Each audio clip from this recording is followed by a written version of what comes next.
Assalomu alaykum hurmatli professor o'qituvchilar, hurmatli talabalar. Bugungi mavzuyimiz chiziqli tenglamalar sistemasini Gauss usulida yechishni sizlar bilan birgalikda ko'rib o'tamiz.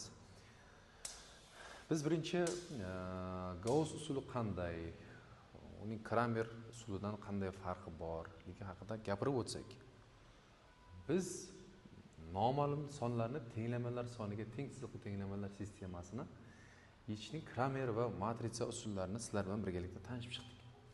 Endi bu usullarning zaif tomonlari shundaki, noma'lum sonni biroz katta bo'lganda juda ko'p hisoblashlarni bajarishga to'g'ri kelib qoladi. Masalan, 4 noma'lumli 4 ta chiziqli tenglamalar sistemasini Kramer usuli bilan yechish uchun 5 ta 4-tartibli determinantlarni hisoblashga to'g'ri kelib qoladi.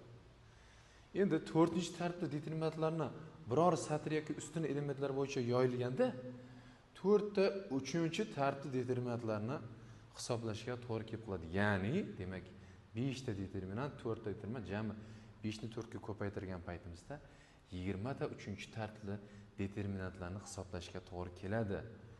Endi 5 va undan ortiq chiziqli tenglamalar sistemasini gapirmasak ham bo'ladi. Demak, bunday hollarda biz chiziqli tenglamalar sistemasini Gauss usuli bilan yechishni taklif qilamiz. Ya'ni Gauss usuli bilan yechish ma'qul hisoblanadi. Gauss usuli tenglamalardan noma'lumlarni ketma-ketlik bilan yo'qotish orqali amalga oshiriladi. Ya'ni unda noma'lumni topib, oxirdan oldingi tenglamaga qo'yib, ikkinchi noma'lum topiladi va hokazo shu jarayon davom ettirilgan holda noma'lum qiymatlarni birinchi tenglamaga qo'yib, undan birinchi noma'lum aniqlanadi. Keling, amaliy darsimiz bo'lganligi uchun biz misollarga o'tsak. Gauss usuli bilan tanishib chiqamiz. Mana bizga berilgan misol 4 ta o'zgaruvchili chiziqli tenglamalar sistemasi berilgan bu yerda. 4 ta o'zgaruvchili chiziqli tenglamalar sistemasini biz dastlab ketma-ketlik bilan yo'qotish orqali amalga oshiramiz. Mana sistemasini Gauss usuli bilan yechamiz. Birinchi qadam ushbu biz oldingi darslarimizda ham aytib o'tganmiz, aniq koeffitsiyentlarni olamiz. Matritsaning birinchi ustuni ikkinchi satridan boshlab barcha elementlarni nolga aylantiramiz. Birinchi satrni 2 ga bo'lib olamiz bu yerda. Mana birinchi satrni 2 ga bo'lsak, bizda quyidagi natija kelib chiqadi va quyidagi ko'rinishda yozib olamiz. Endi keyingi qadam matritsaning birinchi satrini -3 ga ko'paytirib, ikkinchi satriga qo'shsak, birinchi satrini -2 ga ko'paytirib, uchinchi satriga qo'shsak, birinchi satrni -1 ga ko'paytirib, to'rtinchi satriga qo'shsak, bizda quyidagi natija paydo bo'ladi. Ya'ni quyidagi hosil bo'ladi. Mana ko'rib turibsiz, yuqoridagilar bilan tanishib chiqqan holda ko'rib chiqamiz. Endi keyingi qadam matritsaning 3-satrini ikkinchi ustun elementidan boshlab qolgan barcha elementlarni nolga aylantiramiz. Ikkinchi satrni -11 bo'lingan 2 ga bo'lib, ushbu ko'rinishga keltirib olamiz. Mana quyidagi ko'rinishga keltirib olamiz. Endi matritsaning ikkinchi satrini +2 ga ko'paytirib, uchinchi satrga qo'shsak, ikkinchi satrni 7 bo'lingan 2 ga ko'paytirib, to'rtinchi satrga qo'shsak, bizda quyidagi natija kelib chiqyapti. Mana endi shu yerda savol tug'ilishi mumkin. Biz oldin ham aytdik, Gauss usulining vazifasi, ya'ni maqsadi shunday. Ya'ni qulay qatorlarni 2 ga ko'paytirib, 3-qatorga qo'shib, uni 3 ga ko'paytirib, 2-qatorga qo'shib, ketma-ketlik bilan nimaga aylantirish ekan? Nolga aylantirish ekan. Mana 7 bo'lingan 2 ga ko'paytirib, 4-satrga qo'shsak, quyidagi natijaga erishdik va asta-sekinlik bilan nolga aylantirib kelyapmiz. 3-qadamimiz matritsaning 4-satrini 3-ustun elementini nolga aylantiramiz. Dastlab buning uchun matritsani 3-satrini -14 bo'lingan 11 ga bo'lib quyidagi ko'rinishda yozib olamiz. Mana quyidagi ko'rinishda yozib olamiz. bu matrisaning 3-satrini 8 bo'lingan 11 ga ko'paytirib 4-satriga qo'shsak, mana bizda quyidagi matrisaga ega bo'lamiz, hurmatli talabalar. Ko'rib turibmiz, bunda matrisaning mos sistemasi quyidagicha bo'ladi. Mana ko'rib turibmiz,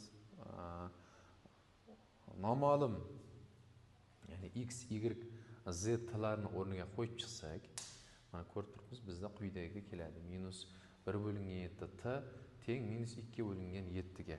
Ya'ni bu yerda 7 lar qisqarib ketib, t teng 2 degan natijaga erishamiz. Ya'ni bu yerda mana aytib o'tadigan bo'lsa, oxirgi tenglamasida bitta t noma'lum, undan oldingisida ikkita z va t noma'lumlar, ikkinchi tenglamalarda 3 ta y, z ta noma'lumlar va birinchi tenglamasidagi barcha noma'lumlar x, y, z lar qatnashadi.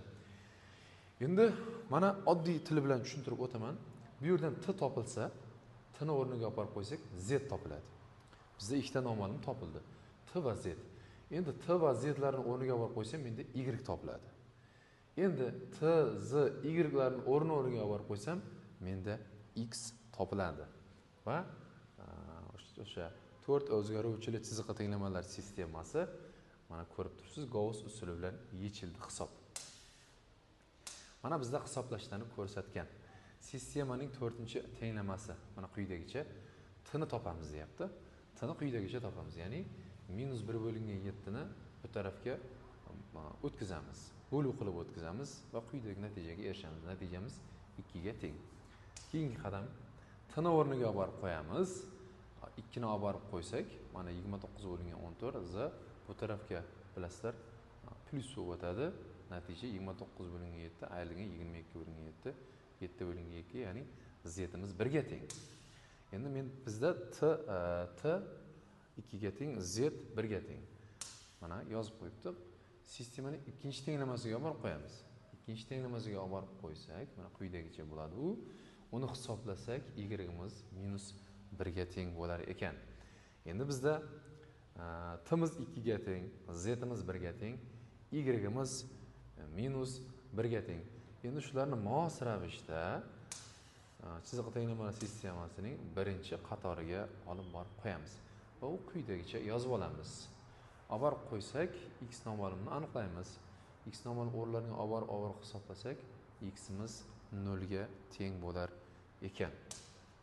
Demak, biz shunday qilib x teng 0, y teng -1, z teng 1, t teng 2, ya'ni 0, -1, 1, 2 sonlar to'plami berilgan sistemaning yechimi bo'lar ekan degan yechimga to'xtaymiz.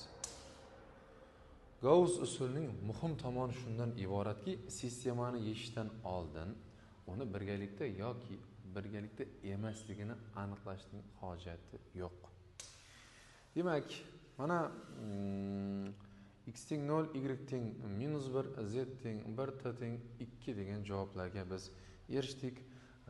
Hurmatli talabalar, chiziqli tenglamalar sistemasini Gauss usulida yechishni mana ketma-ketlik bilan 7 ta qadam orqali sizlarga tushuntirib o'tdik. E'tiborlaringiz uchun rahmat. Salomat bo'ling.